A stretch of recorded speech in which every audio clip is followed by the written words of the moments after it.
ঝটপট পারফেক্ট একদম ঝরঝরে সাদা পোলাও ভাত রান্না করার জন্য আমার এই ভিডিওটা আপনারা পুরোটাই দেখবেন।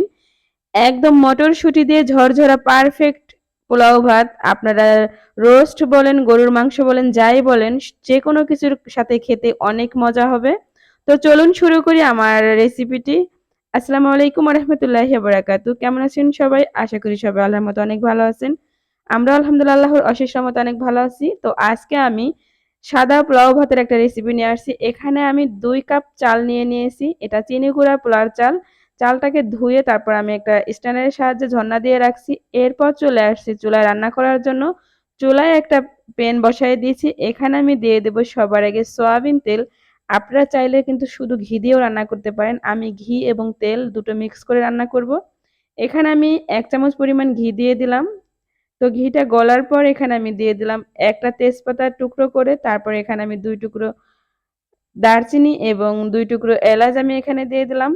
এরপর আমি কিছুটা পেঁয়াজ কুচিটা কিন্তু একটু বেশি করেই দিছি আমি। তো আপনারা চাইলে আপনাদের পরিমাণ অনুযায়ী দিবেন। আমার চাল যেহেতু ২ পট, আমার এই পেঁয়াজটাই হয়ে যাবে। এরপর আমি খুব সুন্দর করে পেঁয়াজটাকে নাড়াচাড়া দিয়ে একটু নরম করে আসছি দেখুন। এরপরে আমি এখানে দিয়ে দিলাম মটরশুঁটিগুলো। তো এই পোলাও রান্না কিন্তু আপনারা পেঁয়াজটা কিন্তু খুব ভাজা যায় না, তাহলে কিন্তু পোলাওর কালারটা নষ্ট হয়ে যায়। তো এরপর আমি মটরশুঁটিগুলোকে খুব সুন্দর করে নেড়ে চেড়ে নেব। তো এখানে আমি দিয়ে দিলাম আদা বাটা। আপনারা যদি চান রসুন দিতে পারেন। আমরা কিন্তু পোলাও ভাতে রসুন বাটা দেই না, শুধু আদা বাটা দিয়ে থাকি। আদা বাটাকে খুব সুন্দর করে ভেজে নেব। তো এরপর আমি এখানে দিয়ে দেব লবণ। আমি এখানে পোলাও ভাত আমার যতটুকু চাল এখানে আমি ১ চামচ লবণ দিয়ে দিলাম। আমার ১ চামচ লবণেই কিন্তু রান্নাটা একদম পারফেক্ট হয়ে গেছে। আর একটুও লবণ দিতে হয় নাই। ২ পট চালের জন্য ১ চামচ লবণই যথেষ্ট। এরপর আমি সেই চালগুলোকে দিয়ে দিলাম। তো চালগুলোকে আমি খুব সুন্দর করে ভেজে নেব। পোলাও রান্নার একটা টিপস বলতে পারেন, আপনার চালটা যত সুন্দর করে ভাজা হবে, আপনার পোলাওটা তত ঝরঝরে হবে।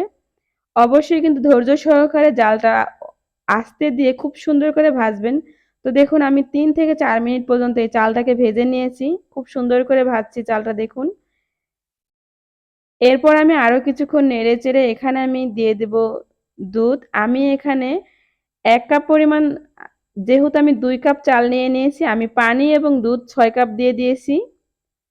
তো আপনারা চাল যা নিবেন তার আমি দ্বিগুণ, দ্বিগুণ বলতে ডাবল পানি দিতে হবে।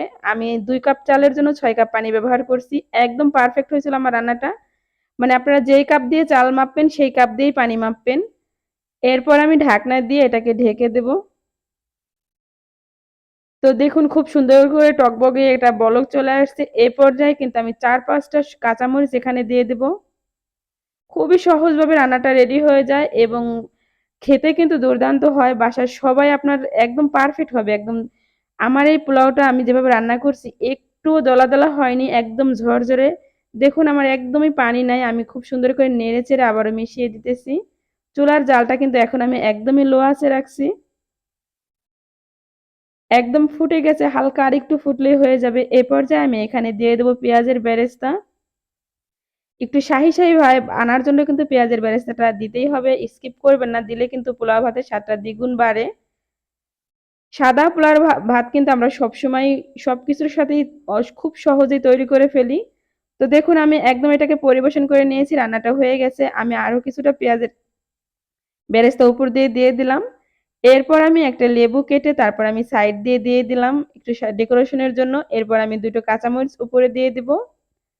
তো খুবই সহজে দেখুন সিম্পল ভাবে আমার সাদা পোলাও ভাতটা একদম রান্না হয়ে গেছে। একদম ঝুরঝুরে আপনারা এটা গরুর মাংস বলেন, রোস্ট মুরগির মাংস যা দিয়েই বলেন খেতে কিন্তু দুর্দান্ত হয়। সামনে আসতেছে ঈদ। ঈদে কিন্তু আমরা গরুর মাংসের সাথে পোলাও ভাতটা আমাদের থাকতেই হবে। সেই এরকম যদি হয় রান্নাটা তাহলে কিন্তু আর কথাই নাই।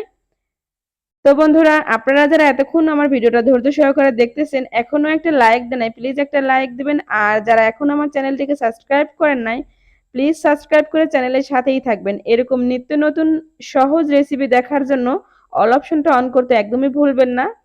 তো বন্ধুরা কথা বলতে আমি এটাকে একটু পরিবেশন করে আপনাদের খেয়ে দেখিয়ে দিতেছি। এটা কিন্তু জাস্ট অনেক মজা হয়েছিল মটরশুঁটি দিয়ে। আমি এটাকে রোস্টের সাথে পরিবেশন করছিলাম। আপনারা যার সাথে যা দিয়েই খান না কেন খেতে কিন্তু অনেক ভালো হয়। তো আজকের মতো এখানেই বিদায় নেব। কথা হবে অন্য কোনো রেসিপিতে। আসসালামু আলাইকুম ওয়া রাহমাতুল্লাহি ওয়া বারাকাতুহু। আল্লাহ হাফেজ বন্ধুরা।